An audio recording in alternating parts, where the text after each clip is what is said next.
there you go. Hi guys, good afternoon, good evening, good morning.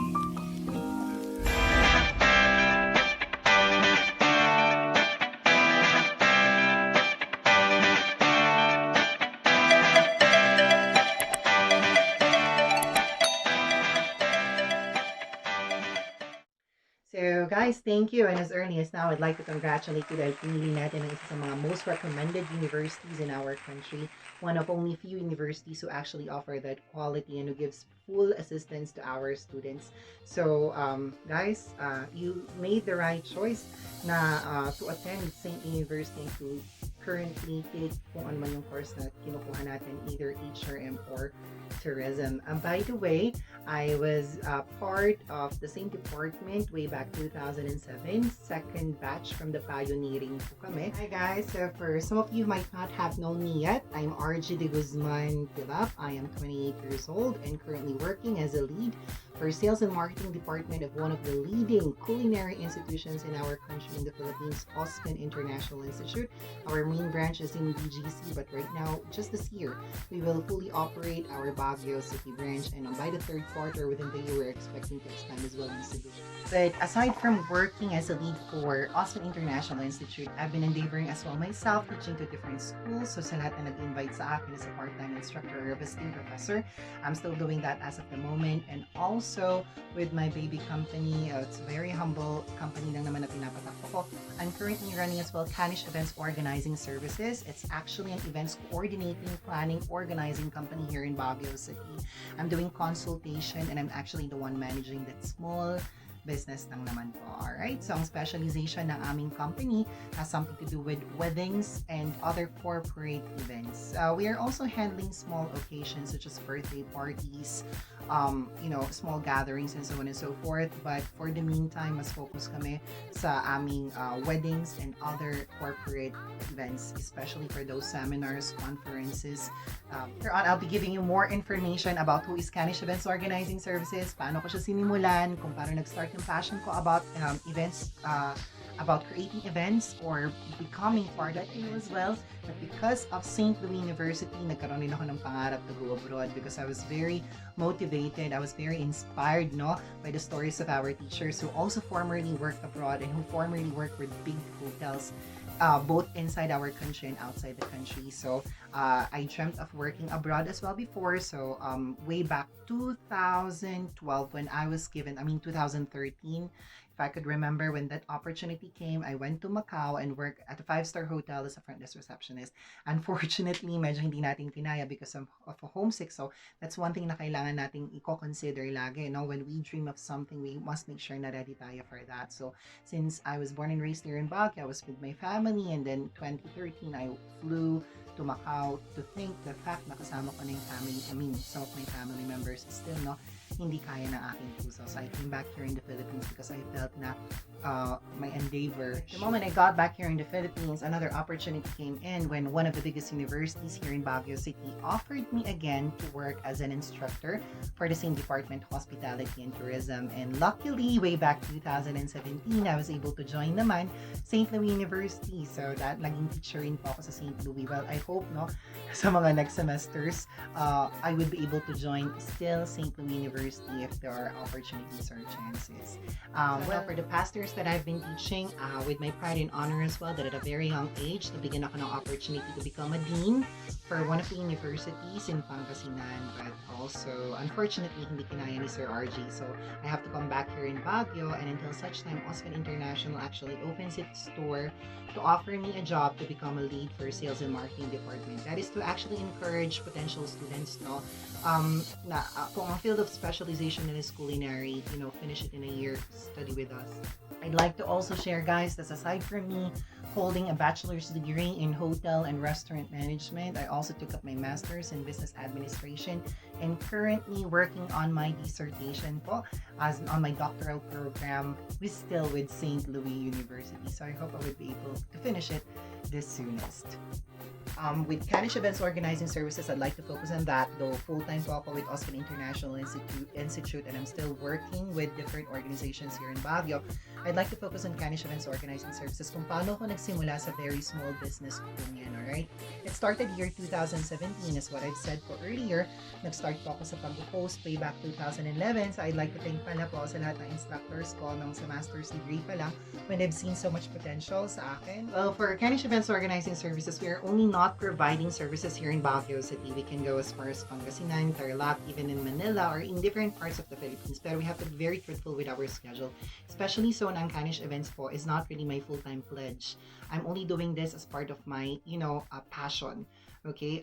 Well, very seasonal kasi ang events management. You cannot really expect tons of increase from time to time, especially in Baguio City na ang focus namin are weddings and corporate events. Weather and climate can actually affect a lot in terms of decision making ng mga potential clients natin, whether they wanted to conduct their events here in Baguio. So I'm only doing this as part of my another source of income, and again as part of my passion, because I would like to apply it. I would like to apply all the acquisition na meron ako from the previous companies that I have actually joined with. Started when I do hosting, nag-host ako ng mga events until such time that I fell in love. I did styling as well sa mga events, and until such time that I've been doing coordination, planning, and organizing of different occasions na dito sa ating city. The director for Canish Events Organizing Services, ang main goal ko is to actually keep transactions with our potential clients, close deal with them, and make sure na mag-avail sila ng mga services na ino-offer namin. Aside from that, of course, as a director, I must make sure that I'll be working with the rightful suppliers. And in order for me to do that, kailangan well-presented ang mga strength and weaknesses ng every supplier. Also, napakalaking tulong ng ating mga instructors and professors from St. Louis University nung estudyante pa lang ako, because I always look up to them. They inspired me a lot on how they engage themselves sa community, sa society. I'm always impressed with their backgrounds. So one day nga, I dreamt of one day talaga I would become just like them. Maging tulad ko rin sila. Okay? Or susundan ko rin kung ano man yung mga yapak na meron sila. And luckily, at a very young age as well, I was invited by private and public organizations doing speaking engagements. I'm not only into hosting, speaking engagement rin, meron din po ako. May mga commitments ako dyan.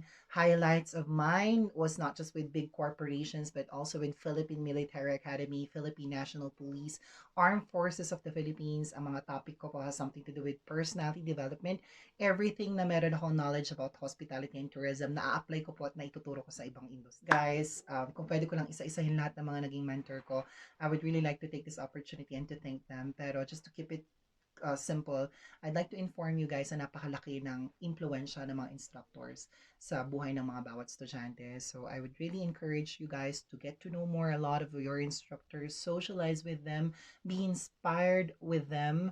Napaka-importante po nun kasi, they have so much hope, they have so much guts to believe in me, guys. So when I was still a student, pinapahost nila ako ng mga small events until such time that I was already taking my master's degree, then still my teachers would call for me na, RJ, can you please host this? Yung mga friends daw nila, na yung magdedebu yung mga anak nila. So naging training ground ko yun until such time that even my friends na nag-put up na mga businesses nila for events management, nagturo rin sa akin on how to enhance my skills pagdating sa corporate hosting. So, until such time na siguro na-enhance pa siya, especially so na nagtuturo na ako sa academe, daily na ginagawa ko, ang routine ko is to actually teach in front of the audience. So, na-enhance siya na na-enhance until such time it became a career. Alright, so aside from teaching daily 8 to 5, or minsan 6 or 7, is still my engagements ako at night. Not just at night, minsan every weekends meron din ako engagement. So it all started there from being an events host. Na-observe ko kung paano nag-run ang isang event. And from there, inaral ko siya little by little. So in the year 2016, when I left the university where I was teaching, I was thinking of why not put up my own business na lang? You know what? I was very young at that moment rin kasi. So in the year 2017, January, I would remember that doon ako nagkaroon ng idea, why not do something na I know at meron na akong idea. So pinut up namin ng Canish Events Organizing Services together with the help of my kapatid. Syempre, it will be needing a sort of capital, especially so sa mga kailangan magtayo ng physical store, physical office as part of our point of sale. yung mga yan. So I did a quite investment for that. And I would say naman talagang struggle ano mo. It took me year or two for me to properly um to properly familiarize myself further. I thought at first, alam na alam ko na kung paano magpatayo ng business until such time na ako na yung naging hands-on. So, maraming challenges, but at the same time, there are also some opportunities, learnings na nangyari. And I would be very thankful as well to all of my friends, to all of my former students who's been very supportive sa business na pinasok ko because they were all there. I would even remember na lahat sa mga former students ko natatambay sila sa shop ko and they would give me small transactions na yung mga kaanak daw nila sa probinsya, they would be needing invitations and so on. So napakalaking tulong ng social network ko for me to be able to progress. So hindi nag-work ang Kanish Events Organizing Services because of me. It worked because of the social network, which is very very important. And that's actually one thing kasi natanong ako dito, what are the three most important skills you should have? I think social skills are very very important. But in order for you to create a social network, you should have a very very good social skills, a social ability. Dapat meron tayong sensitivity, magaling tayo sa communication skills, magaling tayo in terms of gestures. Lahat po yan naaaral. Walang pinanganak na kasing confident ni RG Tilap. Lahat po yan na pag-aaralan with the rightful people around you. Alright? So, going to the question na about Canish Events Organizing and Services. And just let you know, guys, as of the moment po, wala ng physical store in Canish Events Organizing Services. After a couple of months of operations, I have decided not to pursue it anymore. I'd be very honest, at that moment, medyo nakita ko yung super struggle and I felt na hindi pa ako ready. So what I did was to actually close the shop, but do it online. All right. So later on, I would be sharing a lot more information about it. But to proceed with the second skill that I was able to acquire, that leads me now to telling you guys that another skill na kakailangan natin is what we call the administrative skill. Okay? So, hindi lang talaga dapat ako magaling sa pagsasalita, sa communications ko, but in terms of filing, documentation, dapat medyo um, mapag-aralan ko rin yun. Because basically, pag napag-aralan ko yung flow, that saves me time. That makes me efficient. That makes me more effective. Especially na ang call ng trabaho ko has something to do with coordination, planning, and organizing. So, I keep in touch with a lot of suppliers, with a lot of vendors. Like for example, sa isang wedding na hinahawakan ko, I could have been communicating with 10 different suppliers from invitations, gowns, suits, photos and videos, LED walls, sounds and lights, and so on and so forth. So marami akong kausap aside sa demand na binibigay ng mga kliyente ko. So administrative skills is very, very important. That's where I get to learn. Siguro, napaka-lucky ko rin kasi I've been part of the academe even before ako pumasok sa industriya ng events management. So somewhat, medyo na-train na ako on how to actually, pagdating sa submission ng mga requirements sa school, medyo na-enhance na yung aking skills pagdating dyan. So, medyo may idea na ako. So, I was able to formulate my own forms. I was actually able to formulate my own um, documents kung saan matatrack ko properly yung flow ng aking coordination with my clients. Part of administrative skills is actually one thing na natutunan ko rin, mga basics po. Like for example, you should be able to know how to make use of Microsoft Word. Funny, no? Kasi all of us would tell na, ay, alam ko naman yun eh. But basically, there are some features na napaka-importante pala pagdating na sa trabaho. So, Microsoft Word, Microsoft Excel, very important po nun sa akin. Mga applications, natuto na rin akong gumamit, o kung paano gumamit ng publisher, for example, especially so pag gumagawa ko ng promo sa page ko. Because I'm the one doing it. Bakit kailangan ko yung gawin? Because it saved me money. It will cut cost. Instead of me hiring somebody to create an ad for Canish Events Organizing Services, ako na mismo ang gumagawa nun. So kung ano man yung mga nakikita nyo sa page ko sa Canish Events Organizing Services, kung hindi siya gawa sa cellphone, gawa siya sa laptop. And there are some applications na dina-download ko, enable for me to produce that. Very, very important po nun. The use of Google Mail, it's very important. How to make use of Google Drive, lahat po yun pinag-aralan ko because basically it could help me a lot to my business. And again, I don't have full-time employees working for me. Hindi po ganun ang events industry. As what I've said, we're doing this seasonally, so hindi tayo nag-expect na every month meron tayong project. Not really po. Again, when we speak about seasonal, sometimes in a month, maximum ko na po yung 3 or 2. I don't go beyond that. Why? Because again, I still have my full-time job. Alright? So, my main priority pa rin po akong trabaho. But of course, since I already did investment sa Kanish Events Organizing Services, ayoko pa rin siyang pabayaan. So, pagdating sa home-based, ginawa ko na po pala siyang home-based, ha? So, wala na po akong physical stores. What I've said kanina, wala na po akong physical store. But, I'm still very active in terms of social media relations. So, nakadepende po ako sa digital marketing ko. Okay? So, I'm making use of Instagram. I also have my very simple website. I also make use of Facebook account, my page master, in order for me to reach out to potential clients. And one thing that is very, very surprising, it's very ironic kasi most of my clients are not really from Baguio City. Most of them are overseas Filipino workers. Okay, so napaka-importante po nun. In terms of administrative skills, since naging hands-on na ako, kailangan kong matutunan yung mga bagay, mga simpleng bagay na ginagawa no, ng isang admin personnel. Even sa pag-aaral ng digital marketing, na-acquire ko po yun sa administrative skills ko. So, kahit na yung simpleng paggamit ng mga hashtag, pinag-iisipan po yun para sa social media account namin. So, in order for us to be easily searched ng mga potential clients natin. Alright, so first, again, do not forget that social skills, and second one, the administrative skills. Composition of admin, nasabi ko na po yun kanina. Lastly, siguro, no, in terms of social skills, a very good component of that is what we call personality. Kaya nga tayo may subject na professional development. Alam mo yon, personality actually simply pertains that your character, your attitude should not be stable. It could somehow change from time to time depending on the client, depending on the customer, depending on the consumer na kausap natin. Alright? So, hindi dapat tayo maging monotonous pagdating sa pag-entertain ng mga kliyente natin. Dapat medyo magaling tayong makisabay sa kung anong trip ng ating kliyente. Okay? So, pag tingin mo medyo professional siya magsalita, you should also convey your professional professionalism in terms of the chosen language na ginagamit natin. Kung medyo barok, kung medyo kulang street wise yung ating kliyente, then why not? Dapat medyo magaling rin tayo in terms of, street expressions. Ayan po. Alright? Basically, alam mo yon, it would make them feel comfortable pag ganon. Pag nakita nila that there are some similarities in terms of me being the customer and from my supplier, it would give them, the trust and confidence. So, that's a big deal for me. And of course, the very last skills na na-acquire ko, natutunan ko, and up until now, tinatry ko pa rin i-enhance, i-improve for me to perfect it, which I'm sure, by the way, na hindi talaga natin mapaperfect yan, is actually what I call problem-solving skills, na hindi ko lang sinishare sa sarili ko, but I'm also sharing to my staff. I've always been telling to my events coordinator na among all the skills na pwede natin ma-acquire aside from social skills or people skills, human skills, problem-solving skills. Yan, napaka-importante po ng problem-solving skills. Yan ang like kong sinasabi sa mga staff ko every time I get to have an event with them.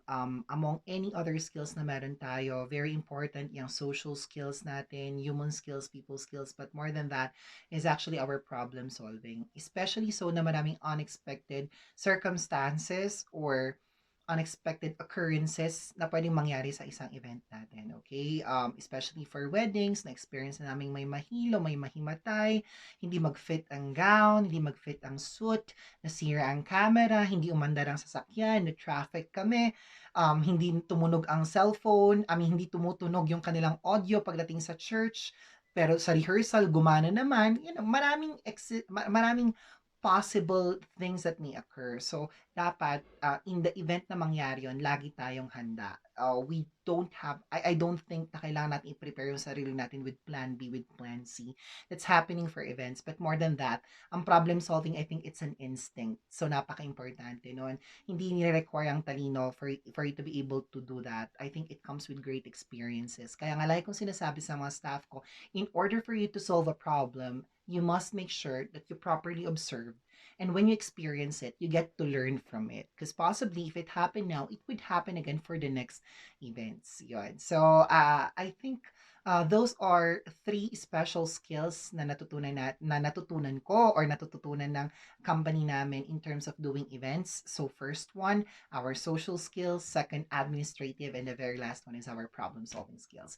All of which are very essential tools, hindi lang para sa pagpapatay ng events company. I believe, guys, sa kahit na anong kumpanyang papasukin natin, napaka-importante nung three tools na yon that we would carry along the way. Kahit na empleyado lang tayo ng isang kumpanya, napaka-importante po na mayroon tayong social ability. No man is an island. You can tell yourself na this is me. No, you must be able to blend into the community, to the society. Napaka-importante po nun. Alright? That speaks to your uniform, guys. That's the reason why tinawag siyang uniform. Dapat walang excess, walang kulang. Kaya siya tinawag na uniform standard because basically, you represent the organization as one. So when you get to work with an organization, that is very, very important. Kahit mag-put up ka ng isang business or magtayo ka ng sarili mong kumpanya, napaka-importante po ng social skills mo. Because in order for you to gain the trust of your people, you must be able to reach out to them.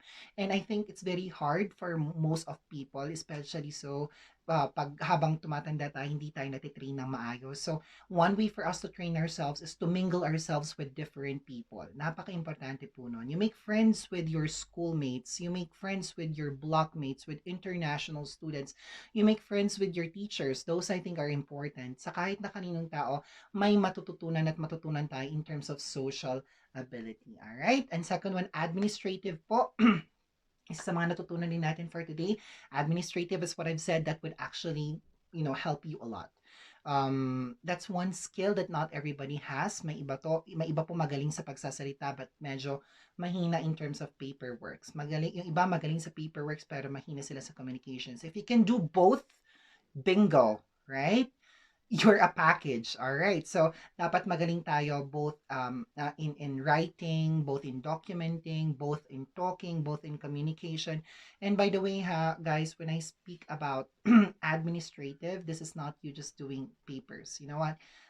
Administrative would also entail you guys on your contribution in terms of how to manage yung finances ng company, etong mga bagay na to na hindi natin nakikita.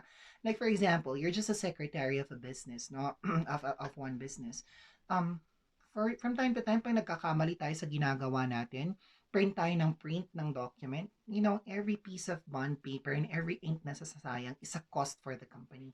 So you get to see the efficiency and effectiveness of yours. Pag tama yung ginagawa mo at alam mo yung ginagawa mo, that would help the company save cost. Okay? So in your own little ways, nakakatulong tayo para sa kumpanya. And lastly, so napakinggan, I'm very, very proud of myself is that every time na nagbibigay ng commendation sa mga kliyente ko, they would always tell me that you always did a great job. They're always telling me na ang galing ng service namin and so on and so forth. That I think because of lahat ng staff ko, meron silang problem-solving ability. Alright? So, napakalaking tulong nun in terms of how actually clients perceives you pagdating sa trabaho. So, especially so that they're very dependent sa inyo. Pag coordinator ka, napakalaki nung dala-dala mo, napakabigat ng dala-dala mong responsibilidad because basically you are the director of the entire event. You take in charge of everything. They're dependent on you. Nakasalalay yung flow ng programa sa'yo. So, kahit na anong klaseng problema yan, if you would be able to attend to that, because you have a very good problem-solving skills, then pretty sure they would really commend you because of that. So, that's one thing that I'm very, very proud. Most of the time, pag nakakarinig ako ng feedback from our clients, they would tell us how great my team is. And kahit na isang staff ko lang yung pinuri, I'm so happy na kahit na hindi ako yung directly because that staff reflects me. And that goes the same with me. Pag ako yung pinuri, that reflects to all my entire staff because, again, I'm not a one-man team, okay? I have people who works for me in front and even behind the camera. All those people actually plays a very major and a vital role. Kahit sa mga cameraman namin for photos and videos, may kita mo may mga 3 shooters, 4 na shooters lang yan. But you would never know that the input for the output itself na mga same-day edit nila ng mga photos and videos, it wasn't the shooters who did that. It is the people behind the shooters and these are the editors. Kaya napakalaking bagay sa akin na I'm working hand-in-hand with the suppliers, with people, napaka-importante nun sa akin, that we work as a team. We don't work as workmates. We work as a team. Napaka-importante nun. Last ko kong mag-discuss as much as possible lahat ng skills na pwede kong ma-share sa inyo. Well, not because I'm limited to 3 lang na skills, I can actually share more, but a day is not enough for me to discuss about it. So siguro one thing na very important is that you never stop yourself teaching. Okay? So, um, yun ang pinaka-importante I think na natututunan ko up until this moment. Even though I've been working as a host, as a coordinator for events, by the way ha, nakalimutan ko pong sabihin, aside from hosting, I was also doing events coordination sa mga friends ko na nagtayo ng kanilang mga events company. So at that time, they are still asking me they are asking me na, RG, can you also come over? Can you please help me with my event? You would become one of my assistant coordinator. Ganun. So sa mga simpleng bagay na yun, I would always say yes, mind you. Hindi ako nag-a-after sa kung magkano yung ibayad sa akin. Kahit na nagsimula akong mag-host, whenever they ask me, how much is your rate? I don't have any idea at all. Basta at that moment, ang inisip ko lang is for me to acquire that experience. Siguro later on, it would come with a price. Pero as of the moment, what I'm after is the experience, which I think is very, very important. So, at first, kahit magkano yan, events coordinator ako, assistant, I always go to it. Pag nag-host ako, kahit napaka-minimal ng bayad ka, actually, kahit minsan wala, it's fine with me. However, nung na-acquire ko na yung proper knowledge, yung proper skills, by that time, meron akong certain rate. And mind you, it's kind of big really. It's kind of big from being a full-time worker. But, you know, you don't have to give up your full-time job as what I've said. You know, endless ang learning kasi. You know, you always have to teach your life to learn. I mean, yourself to learn. Dapat endless yan. So, kahit na ngayon, medyo marami na ako na-acquire. I've been doing this for 7 years. I've been teaching for 8 years. I've been doing a lot of things for how many years now? I never stopped myself from learning. So it seems like every day, every new company na join ko, I always look forward of learning new things. I always allow myself to learn from people that surrounds me. Napaka-importante nun sa akin. Sabi nga nila tell me who your friends are and I'll tell you who you are, which is somewhat totoo nga naman because you just become who you are because of the people that surrounds you. That I think is also important. You know, very funny kasi, you know, Ma'am Araceli Diaz Tambol, Sir Lee Majors Pagelan, Ma'am Palaruan, Ma'am Isabel Telio, and the rest of the instructors from St. Louis University would know me really. Ma'am Elaine, kilala nyo kung sino ako, Sir Magpatok.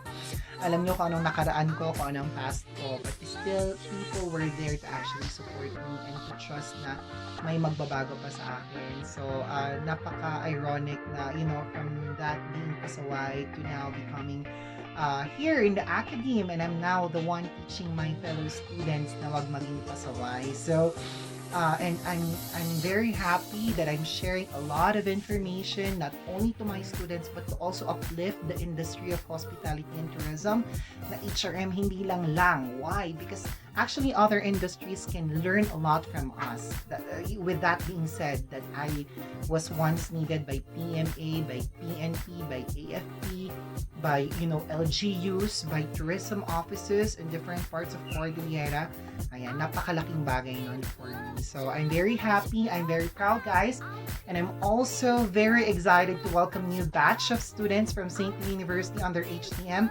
Sana mabigyan ako ng opportunity to meet you guys in person, kahit na ilang subjects lang makasama ko kayo, because I would be very, very happy to share you all, guys, my experiences and all the knowledge that I have acquired. And for me to learn from my new buddies or new students. I think that's it for today, guys. I hope you've learned something. Do not forget, by the way, just in case you wanted to learn more about my sharing, do not forget to, you know, just send me a personal message. That would be fine with me. I'm pretty much willing to give you my personal cell phone number or even my Facebook account. Okay, so once again, guys, thank you so much, and in advance, congratulations. Bye-bye, fellow Louisians.